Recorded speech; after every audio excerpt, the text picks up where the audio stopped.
Hi ಎಲ್ರಿಗೂ ನಮಸ್ಕಾರ. Welcome back to my YouTube channel SP vlogs. ಎಲ್ಲರೂ ಹೇಗಿದ್ದೀರಾ? ಎಲ್ಲರೂ ಚೆನ್ನಾಗಿದ್ದೀರಾ ಅಂತ ಅಂದ್ಕೊಂಡಿದ್ದೀನಿ. ಹಾಗೆ ನಾನು ಕೂಡ ತುಂಬಾ ಚೆನ್ನಾಗಿದ್ದೀನಿ. ಇವತ್ತು ನಾನು ಅರ್ಲಿ ಮಾರ್ನಿಂಗಿಂದನೇ ವ್ಲಾಗ್ ಸ್ಟಾರ್ಟ್ ಮಾಡ್ತಾಯಿದ್ದೀನಿ. ಒಂದು ಬ್ರೈಡಲ್ ಮೇಕ್ ಓವರ್ ಇತ್ತು, ಅಲ್ಲಿಗೆ ಹೊರಟಿದ್ದೀವಿ. ಆ್ಯಕ್ಚುಲಿ ನಾನು ಇನ್ನೂ ಬೇಗನೆ ಹೋಗಬೇಕಾಗಿತ್ತು, ಸ್ವಲ್ಪ ಲೇಟ್ ಆಯಿತು. ಅಂದರೆ ನಮ್ಮ ಮನೆಯಿಂದ ಒಂದು 7 to 8 ಕಿಲೋಮೀಟರ್ಸ್ ಇರ್ಬೋದು ಅನಿಸುತ್ತೆ ಅಷ್ಟೇ, ತುಂಬ ದೂರನೂ ಏನಲ್ಲ. ಸೊ ಅವ್ರದ್ದು 8:30 ಮುಹೂರ್ತ ಇತ್ತು. ನಾನು ಅಲ್ಲಿಗೆ ಹೋದಾಗಲೇ 7 o'clock ಆಗಿತ್ತು. ಲೇಟ್ ಆಯ್ತಲ್ಲಪ್ಪ ಅಂದ್ಕೊಂಡು ಹೋದೆ. ಅಲ್ಲಿ ನೋಡಿದ್ರೆ ಇನ್ನೂ ಹುಡುಗಿಗೆ ಸ್ನಾನ ಮಾಡಿಸೋಕ್ಕೆ ಕರ್ಕೊಂಡು ಹೋಗಿದ್ರು. ಇದು ಒಂದು ಗವಿಸಿದ್ಮಠ ಅಂತ ದೇವಸ್ಥಾನ, ಇಲ್ಲಿ ಸಿದ್ದೇಶ್ವರ ಸ್ವಾಮಿಗಳ ದೇವಸ್ಥಾನ ಇದೆ, ಅಲ್ಲಿನೇ ಮದುವೆ ಇಟ್ಕೊಂಡಿದ್ರು. ಸೊ ಫೈನಲಿ ಹುಡುಗಿನೂ ಕೂಡ ಬಂದರು. ಇವರಿಗೆ ಸ್ಯಾರಿ ಡ್ರ್ಯಾಪ್ ಮಾಡಿ ಕೂರಿಸಿದ್ದೀನಿ ಈಗ ಹೇರ್ ಡ್ರೈಯರ್ ಮಾಡ್ಕೊಳ್ಳೋದಕ್ಕೆ ಅಂತ ಹೇಳಿಬಿಟ್ಟು. ನಾನು ತುಂಬ ಲೇಟಾಗಿಬಿಡ್ತಲ್ಲಪ್ಪ ಅಂದ್ಕೊಂಡು ಬಂದೆ, ಆದರೆ ಹುಡುಗಿನೇ ಇನ್ನೂ ರೆಡಿಯಾಗಿರಲಿಲ್ಲ.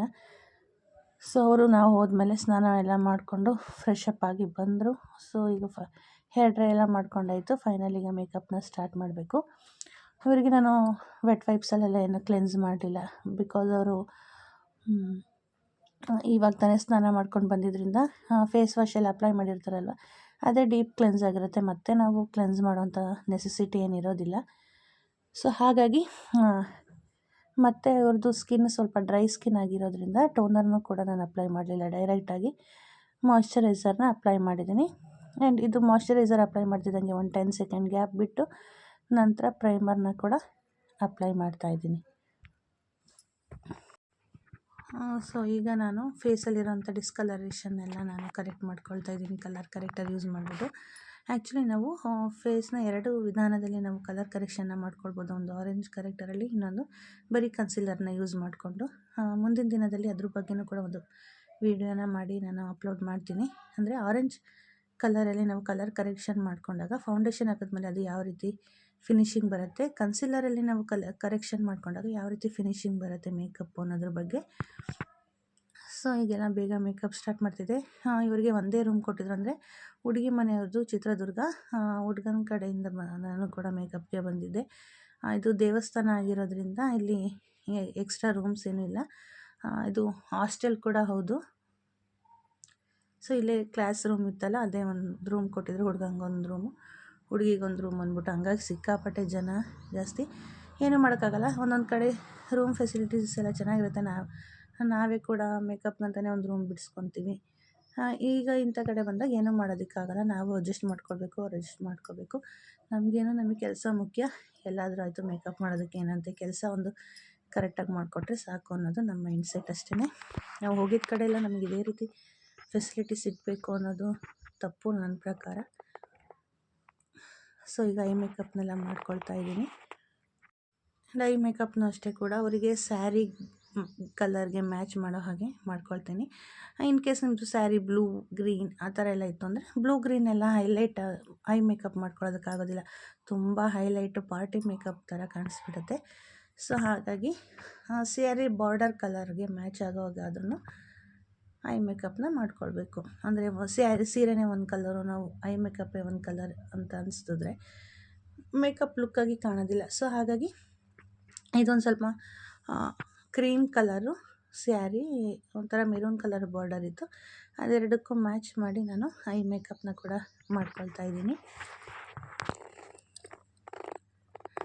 ನೋಡೋಣ, ಆದಷ್ಟು ಮುಂದೆ ನೆಕ್ಸ್ಟ್ ಬರೋ ವೀಡಿಯೋಸ್ಗಳಲ್ಲಿ ನಾನು ಒಂದು ಮೇಕಪ್ ಟ್ಯುಟೋರಿಯಲ್ನ ಆಗಿರ್ಬೋದು, ಅಥವಾ ಒಂದು ಐ ಮೇಕಪ್ ಸಿಂಪಲ್ ಒಂದು ಐ ಮೇಕಪ್ ಮಾಡ್ಕೊಳ್ಳೋದಾಗಿರ್ಬೋದು, ಅಥವಾ ಒಂದು ಐಲೈನರ್ ಟೆಕ್ನಿಕ್ಸ್ ಆಗಿರ್ಬೋದು, ಅದ್ರ ಬಗ್ಗೆ ವೀಡಿಯೋಸ್ ಮಾಡಿಕೊಡೋಣ ಅಂತ ಅಂದ್ಕೊಂಡಿದ್ದೀನಿ. ಹಾಗೆ ಸಿಂಪಲ್ ಹೇರ್ ಸ್ಟೈಲ್ಸ್ಗಳ ಬಗ್ಗೆ ನೋಡೋಣ, ನನಗೆ ಯಾವ ರೀತಿ ಟೈಮ್ ಸಿಗುತ್ತೋ ಆ ಟೈಮಲ್ಲಿ ನಾನು ವೀಡಿಯೋಸ್ಗಳನ್ನು ಮಾಡ್ಕೊಳ್ಳೋದಕ್ಕೆ ಆದಷ್ಟು ಟ್ರೈ ಮಾಡ್ತೀನಿ.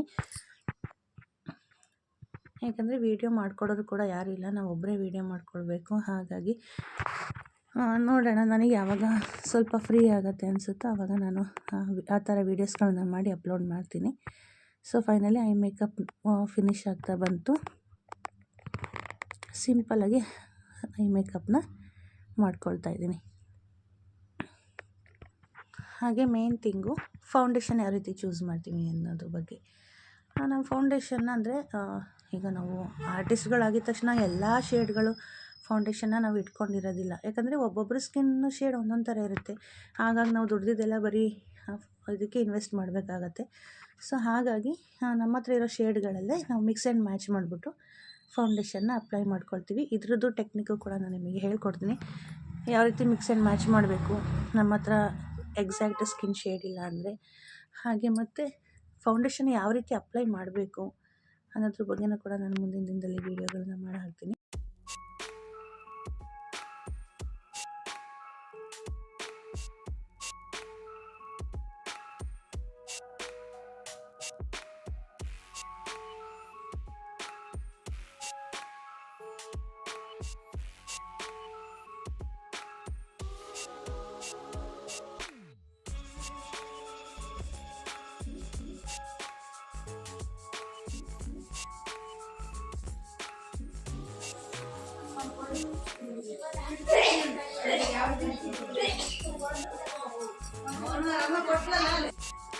ಹಾಗೆ ಮೇಕಪ್ ಎಲ್ಲ ಕಂಪ್ಲೀಟ್ ಆದಮೇಲೆ ಹೇರ್ ಸ್ಟೈಲ್ ಮಾಡ್ಕೊಳ್ತಾ ಇದ್ದೀನಿ.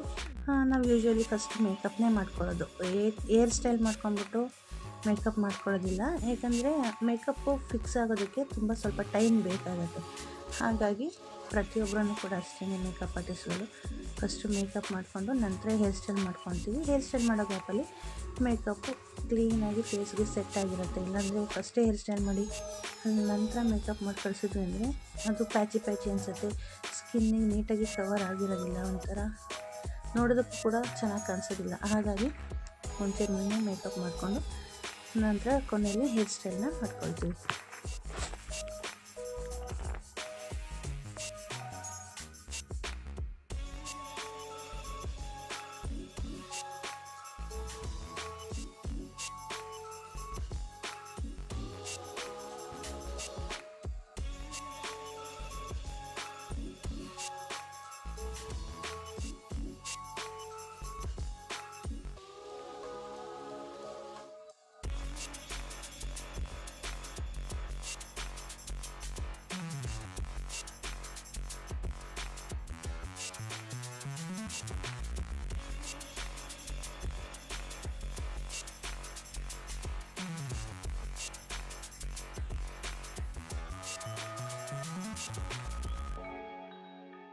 ಈಗ ಮೊಗ್ಗಿನ ಜಡೆನೂ ಕೂಡ ಹಾಕ್ಕೊಳ್ತಾ ಇದ್ದೀನಿ.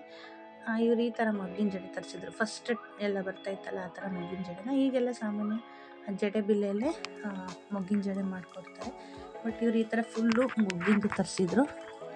ಇದು ತುಂಬ ವೆಯ್ಟ್ ಇರುತ್ತೆ, ಬಟ್ ಅವರು ಅದನ್ನು ಯಾವ ರೀತಿ ಕ್ಯಾರಿ ಮಾಡ್ತಾರೆ ಅನ್ನೋದೇ ಕಷ್ಟ. ಸಿಕ್ಕಾಪಟ್ಟೆ ಅದು ಜಡೆ ಬಿಲ್ಲೆಲ್ಲೇ ಮೊಗ್ಗಿನ ಜಡೆ ಮಾಡಿರ್ತಾರಲ್ಲ ಅದಷ್ಟು ವೆಯ್ಟ್ ಇರಲ್ಲ, ಬಟ್ ಇದು ಮಾತ್ರ ಸಿಕ್ಕಾಪಟ್ಟೆ ವೆಯ್ಟ್ ಇರುತ್ತೆ. ಹಾಗೆ ಇದನ್ನು ನೀಟಾಗಿ ಫಿಕ್ಸ್ ಮಾಡಬೇಕು, ಇಲ್ಲಾಂದರೆ ಬಿದ್ದೋಗ್ಬಿಡುತ್ತೆ. ಅದು ಬೇರೆ ಒಂದು ಚಾಲೆಂಜ್ ಆಗಿರುತ್ತೆ. ಸೊ ಫೈನಲಿ ಹೇರ್ ಸ್ಟೈಲು ಕೂಡ ಕಂಪ್ಲೀಟ್ ಆಗ್ತಾ ಬಂತು. ಇನ್ನು ಹೂವು ಎಲ್ಲ ಮುಡಿಸಿದ್ರೆ ಇದಾಗ್ತಿದ್ದಂಗೆ ನಾನು ಅವ್ರದ್ದು ಸ್ಯಾರಿ ಎಲ್ಲ ನೀಟಾಗಿ ಸೆಟ್ ಮಾಡಿಬಿಟ್ಟು ದುಪ್ಪಟ್ಟ ಹಾಕಿ ಅವ್ರಿಗೆ ಕಳಿಸ್ದೆ ಅಂದರೆ ನನ್ನ ಮುಹೂರ್ತದ ಮೇಕಪ್ ಕೂಡ ಕಂಪ್ಲೀಟ್ ಆಗುತ್ತೆ. ಆ್ಯಂಡ್ ಯೂಶ್ವಲಿ ಇಷ್ಟು ಆರಾಮಾಗಿ ನಾವು ವೀಡಿಯೋಸ್ ಮಾಡ್ಕೊಳ್ಳೋದಕ್ಕೆ ಆಗೋದಿಲ್ಲ ಮೇಕಪ್ಗೆಲ್ಲ ಹೋದಾಗ. ಬಟ್ ನಾನು ಒಂದು 1 ಅವರ್ ಮುಂಚೆ ಹೋಗಿದ್ದರಿಂದ ನನಗೆ ಆದಷ್ಟು ವೀಡಿಯೋಸ್ ಮಾಡ್ಕೊಳ್ಳೋದಕ್ಕೆ ಹೆಲ್ಪ್ ಆಯಿತು. ಟ್ರೈಪಾಡ್ನೂ ಕೂಡ ತಗೊಂಡು ಹೋಗಿದ್ದೆ, ಹಾಗಾಗಿ ವೀಡಿಯೋ ಮಾಡ್ಕೊಳ್ಳೋದಕ್ಕೆ ಕೂಡ ಹೆಲ್ಪ್ ಆಯಿತು ಅಂತಲೇ ಹೇಳ್ಬೋದು. ಇನ್ನು ನೆಕ್ಸ್ಟು ರಿಸೆಪ್ಷನ್ಗೆ ಇಷ್ಟೊಂದು ಕಾಮಾಗಿ ನಾವು ಮೇಕಪ್ ಮಾಡೋದಕ್ಕೆ ಟೈಮು ಸಿಗೋದಿಲ್ಲ, ಹಾಗೆ ವೀಡಿಯೋಸ್ ಮಾಡ್ಕೊಳ್ಳೋದಕ್ಕೂ ಕೂಡ ನಮಗೆ ಟೈಮು ಸಿಗೋದಿಲ್ಲ. ಹಾಗಾಗಿ ಆಲ್ಮೋಸ್ಟ್ ಜಾಸ್ತಿ ಮುಹೂರ್ತ ಮೇಕ್ ಓವರ್ದೇ ನಾವು ವೀಡಿಯೋಸ್ನ ಕ್ಯಾಪ್ಚರ್ ಮಾಡ್ಕೊಳ್ಳೋದಕ್ಕೆ ಸಾಧ್ಯ ಆಗೋದು.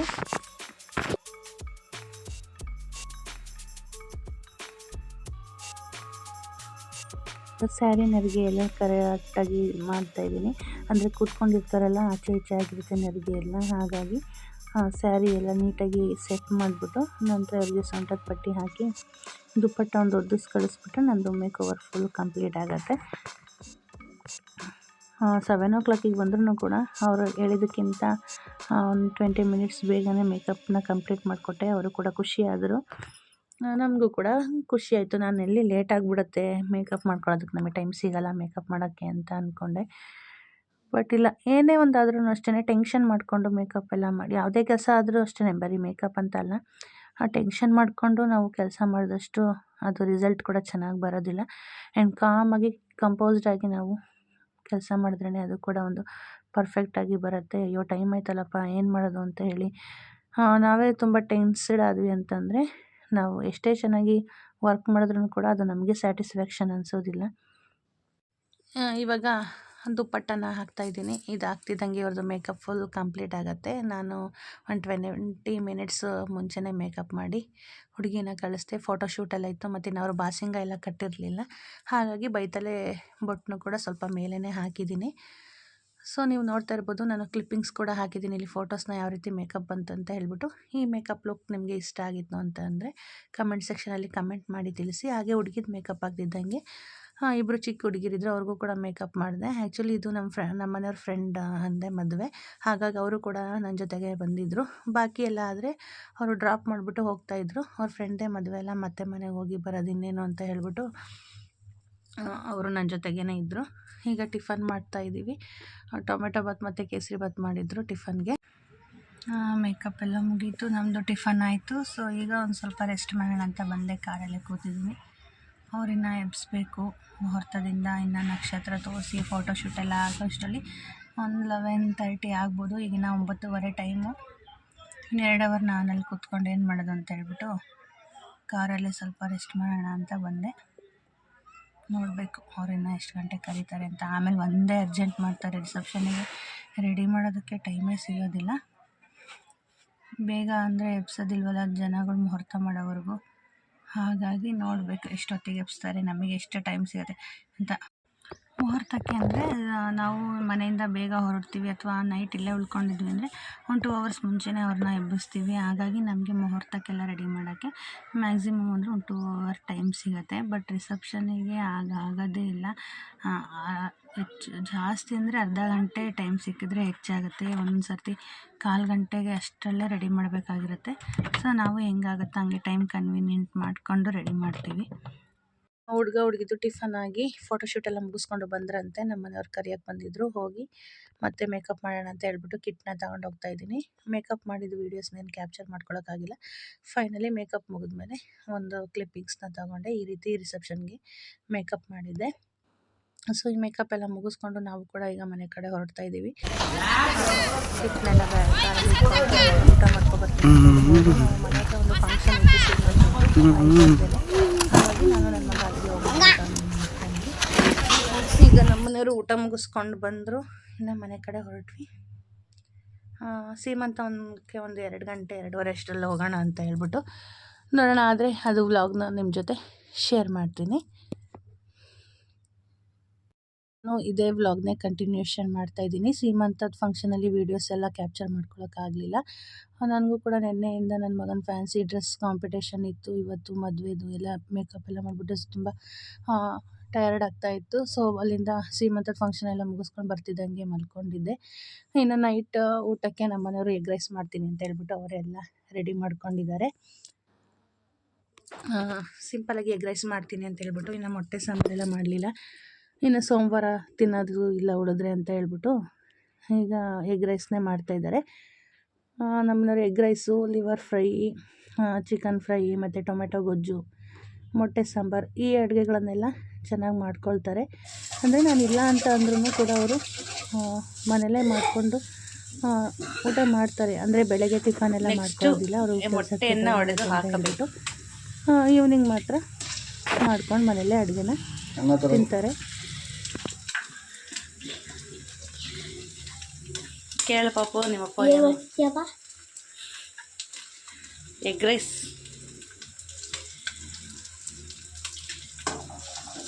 ಸ್ಟ್ಯಾಂಡ್ ಮೇಲಿರೋ ಬಾಕ್ಸು, ಪಾತ್ರೆ ಎಲ್ಲ ಶೆಲ್ಫ್ ಮೇಲೆ ಇದೆ.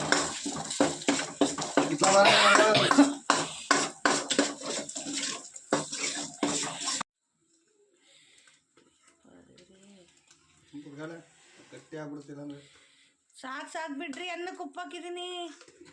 ಇದು ಎಗ್ ರೈಸ್ ಆಗುತ್ತೋ ಉಪ್ಪಿನ ರೈಸ್ ಆಗುತ್ತೋ ದೇವರೇ ಬಲ್ಲ.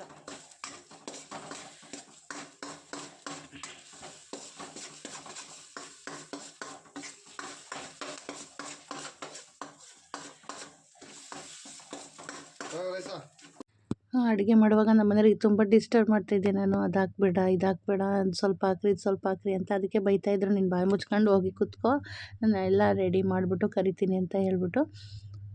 ಅವರು ಆ್ಯಕ್ಚುಲಿ ಚೆನ್ನಾಗಿ ಮಾಡ್ತಾರೆ, ಅಂದರೆ ನಾನು ಅಲ್ಲೇ ನಿಂತ್ಕೊಂಡು ನೋಡ್ತಾ ಇದ್ನಲ್ಲ, ಇಷ್ಟೊಂದು ಹಾಕ್ತಿದ್ದಾರೆ ಅಷ್ಟೊಂದು ಹಾಕ್ತಿದ್ದಾರೆ ಅಂತ ಹೇಳ್ಬಿಟ್ಟು. ಅದಕ್ಕೆ ಅವ್ರಿಗೆ ಟಾರ್ಚರ್ ಆದಂಗೆ ಆಗ್ತಾಯಿತ್ತು, ಬೈತಾಯಿದ್ರು, ಫಸ್ಟ್ ಹೋಗಿ ನಿಂತು ಕೂತ್ಕೊ, ಅದನ್ನ ಬಿಸಿ ಐತೆ, ತಣ್ಣಗಾದ್ರೆ ಉಡಿ ಉಡಿ ಆಗುತ್ತನ್ನ ಹೇಳ್ಬಿಟ್ಟು.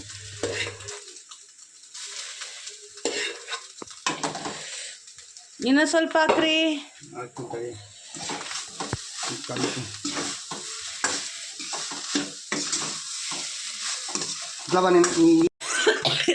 ಇದು ಯಾವುದೇ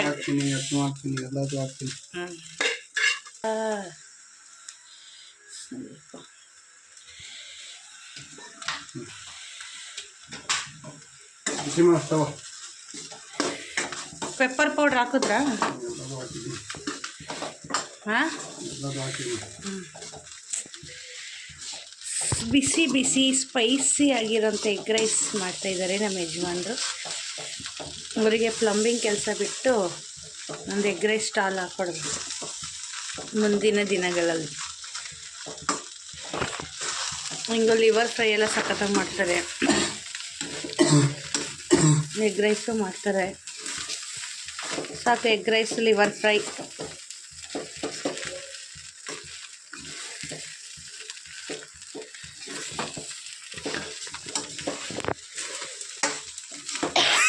ಅಪ್ಪ,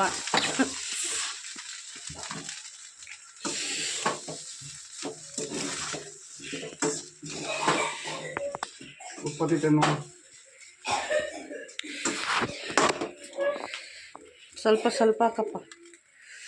ವಾ, ಬಿಸಿ ಬಿಸಿ ಉರುಬ್ರಿ.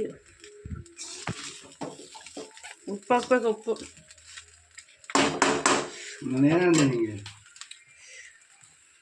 ಚೆನ್ನಾಗಿದೆ, ಚೆನ್ನಾಗಿದೆ, ಖಾರ ಖಾರ ಆಯ್ತು, ಚೆನ್ನಾಗೈತೆ. ಇನ್ನು ಸ್ವಲ್ಪ ಹಾಕ್ರಿ, ಸಾಕು ಸಾಕು.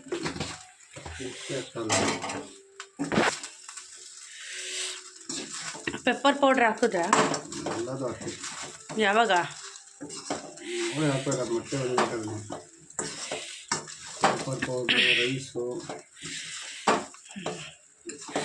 ಕೊತ್ತಂಬರಿ ಸೊಪ್ಪು,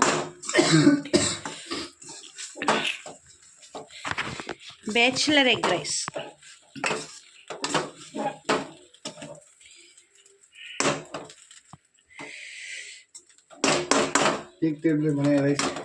ಸ್ವಲ್ಪ ಸ್ವಲ್ಪ ಸ್ವಲ್ಪ ಹಾಕಿ.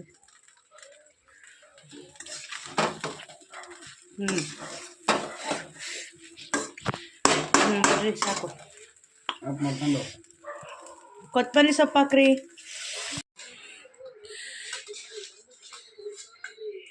ನೀಟಾಗಿ ಕೂತ್ಕೊಳ್ಳೋ ಪಾಪು. ಯಾರಿಗ್ರಿ ಅದು ಅಷ್ಟೊಂದು? ನಂಗೆ ಅಷ್ಟೊಂದು ಬೇಡ. ತಡಿ ಪಾಪು, ಸ್ಪೂನ್ ಬೇಡವಾ? ಏನ ತಳ